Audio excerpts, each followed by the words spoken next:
اور مومن عورتوں سے کہہ دو کہ وہ بھی اپنی نگاہیں نیچی رکھا کریں اور اپنی شرمگاہوں کی حفاظت کیا کریں،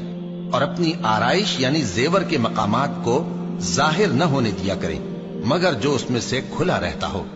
اور اپنے سینوں پر اوڑھنیاں اوڑھے رہا کریں، اور اپنے خاوند اور باپ اور خسر اور بیٹوں اور خاوند کے بیٹوں اور بھائیوں اور بھتیجوں اور بھانجوں اور اپنی جیسی مومن عورتوں اور لونڈی غلاموں کے سوا نیز ان خدام کے جو عورتوں کی خواہش نہ رکھیں، یا ایسے لڑکوں کے جو عورتوں کے پردے کی چیزوں سے واقف نہ ہوں۔ غرض ان لوگوں کے سوا کسی پر اپنی زینت اور سنگھار کے مقامات کو ظاہر نہ ہونے دیں، اور اپنے پاؤں ایسے طور سے زمین پر نہ مارے کہ جھنکار کانوں میں پہنچے اور ان کا پوشیدہ زیور معلوم ہو جائے۔ اور مومنو سب اللہ کے آگے توبہ کرو تاکہ فلاح پاؤ، اور اپنی قوم کی بیوہ عورتوں کے نکاح کر دیا کرو، اور اپنے غلاموں اور لونڈیوں کے بھی جو نیک ہوں نکاح کر دیا کرو۔ اگر وہ مفلس ہوں گے تو اللہ ان کو اپنے فضل سے غنی کر دے گا، اور اللہ بہت وسعت والا ہے، سب کچھ جاننے والا ہے۔ اور جن کو بیاہ کا مقدور نہ ہو وہ پاک دامنی کو اختیار کیے رہیں یہاں تک کہ اللہ ان کو اپنے فضل سے غنی کر دے۔ اور جو غلام تم سے مکاتبت یعنی مال دے کر پروانہ آزادی کی تحریر چاہیں، اگر تم ان میں صلاحیت اور نیکی پاؤ تو ان سے مکاتبت کر لو، اور اللہ نے جو مال تم کو بخشا ہے اس میں سے ان کو بھی دو۔ اور اپنی باندیوں کو اگر وہ پاک دامن رہنا چاہیں تو دنیاوی زندگی کے فوائد حاصل کرنے کے لیے بدکاری پر مجبور نہ کرنا، اور جو ان کو مجبور کرے گا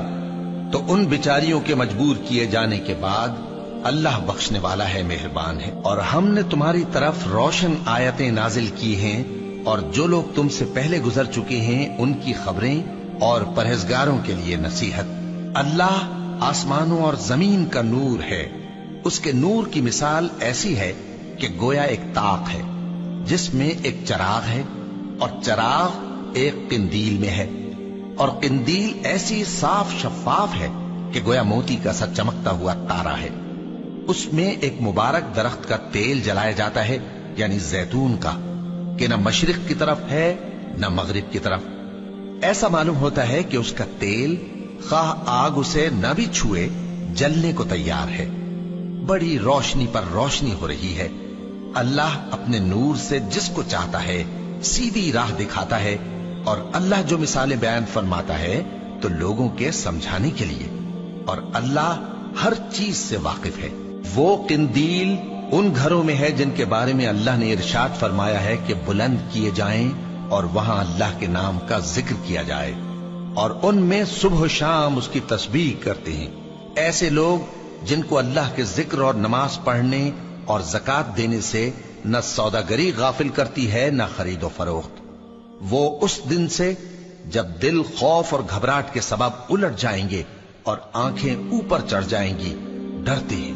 تاکہ اللہ ان کو ان کے اعمال کا بہت اچھا بدلہ دے اور اپنے فضل سے زیادہ بھی عطا فرمائے۔